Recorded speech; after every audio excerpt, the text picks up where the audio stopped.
Hello everyone. Been a while since I've done one of these, a bit out of practice. I've got a stack of CGC books. These aren't unboxings. I know what all the grades are, so these ones I bought because I was after specific books.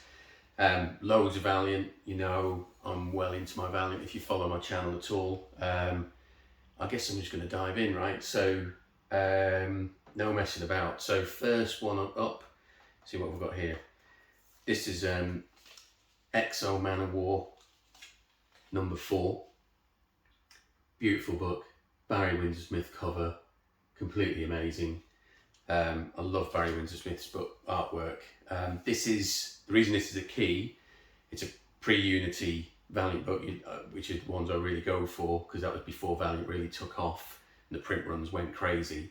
This is the first appearance of Jack Boniface, who later became Shadow Man. Appears in one panel playing the sax, I think. Obviously in a great grade 9.8. I've got a note here. So there's 322 of these in a 9.8. And it's a reasonably sought after book. I think I paid $185 for it. Price has dropped a little bit since its peak. I've seen them go for about $250. Next up, I've got the first full appearance of Shadow Man. So it's Shadow Man number 1. Again, a beautiful cover. This is a really great series actually, particularly when Bob Hall got hold of it. I think I've got the whole run of this in single issues. There's actually quite a few of these, 617 copies of this on the census. Yeah, so, but again, quite a sought after one, goes for quite decent money. I forget what I paid, to be honest. I think it was about $140. I've seen them again going for upwards of 200. But yeah, love that. Been after that for a little while. Still sticking with the Valiant. This one is Eternal Warrior number 4. So this is the first cameo of Bloodshot, and I think there's a variety. Oh yeah, and the Immortal Enemy is the first appearance in this as well. Again, I'm trying to get all of these in a 9.8. Valiant were kicking out some amazing books in the early 90s. And there's actually quite a few I've got a note here. There's 1,529 9.8. So it's not a rare book. And to be honest, as such, it's not that expensive. I don't know, $50 I think I paid for this one. This is quite a neat one. This is quite an early Valiant book. I think this was one of the earlier printed. So this is Magnus Robot Fighter number 5. This is the first appearance of Rai. So it's actually a flip book, which I'll show you the cover in a minute. Again, this is it's 317 of these on the CGC census. So, you know, not astonishingly rare, but quite sought after, quite expensive, a couple of $100. It's got, like I say, it's a flip book, so it's always got like a Rai mini-series that ran for issues 5, 6 and 7, I think. I think it was 3 issues. So you can see, flip it over, you've got a Rai book. I will also say, to Comet Link, what the F. I might do a video of how to remove these because I've figured out a way to get them cleaned up. But these stickers are really sticky. They do not come off with your fingers. But, lovely book. What we do next? Oh yeah, right. So I'm taking a break from Valiant for a second. This is Alpha Flight number 9. Those that have watched the videos that I've done before, you remember I'm trying to get all 12 of the first issues in Alpha Flight in a 9.8. Might extend a bit further if I'm honest.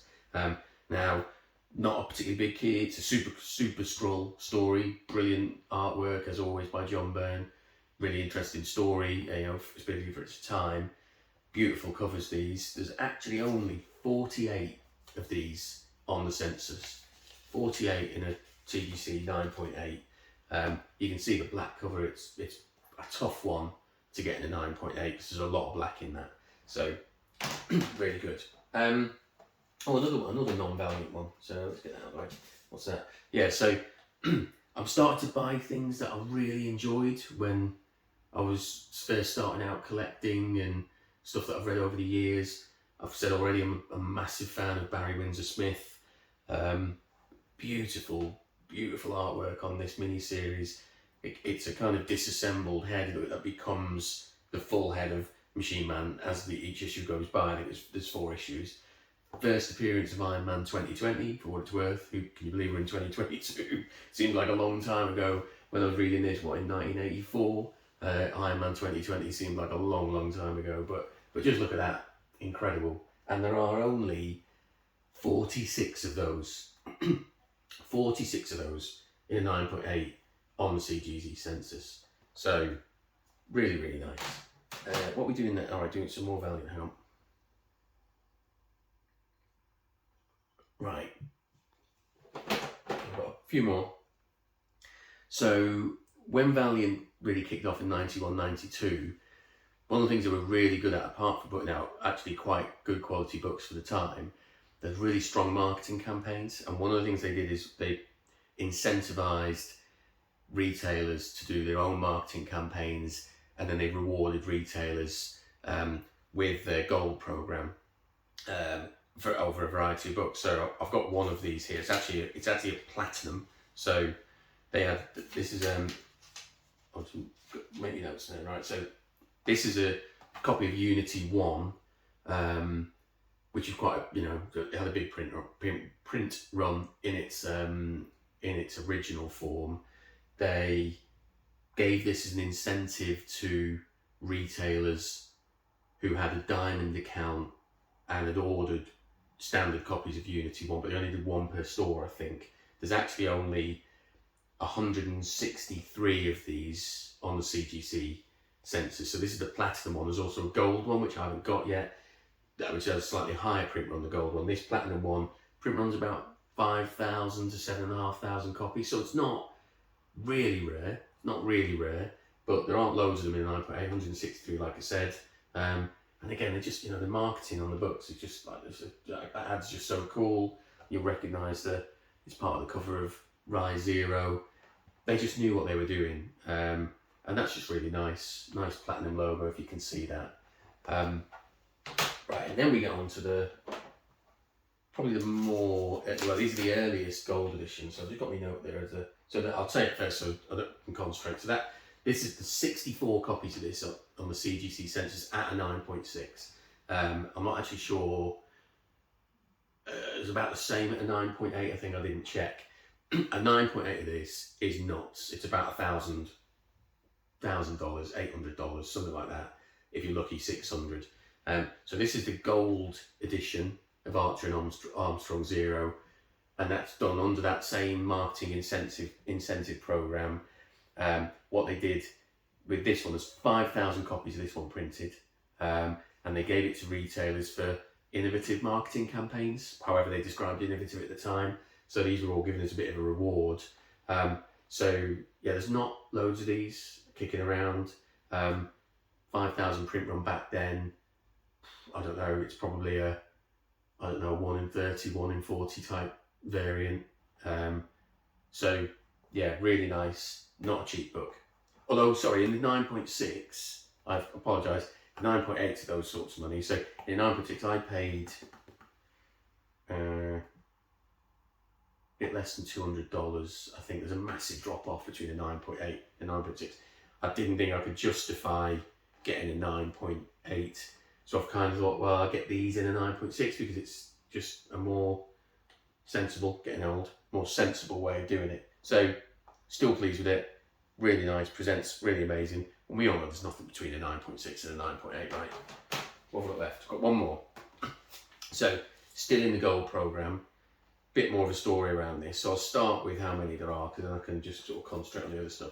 So there's 49 of these in a 9.6 on the census. So again, this was supposed to be a 5,000 print run comic.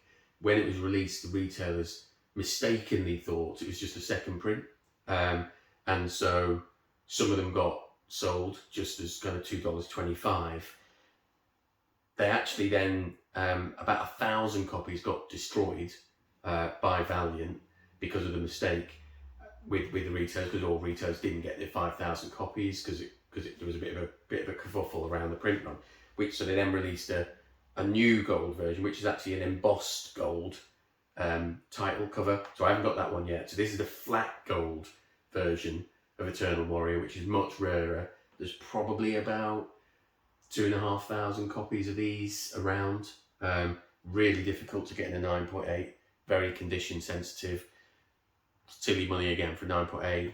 I think I paid again about $150 or so for this one in a 9.6. So I'm okay with it in a 9.6. I've got to reconcile myself.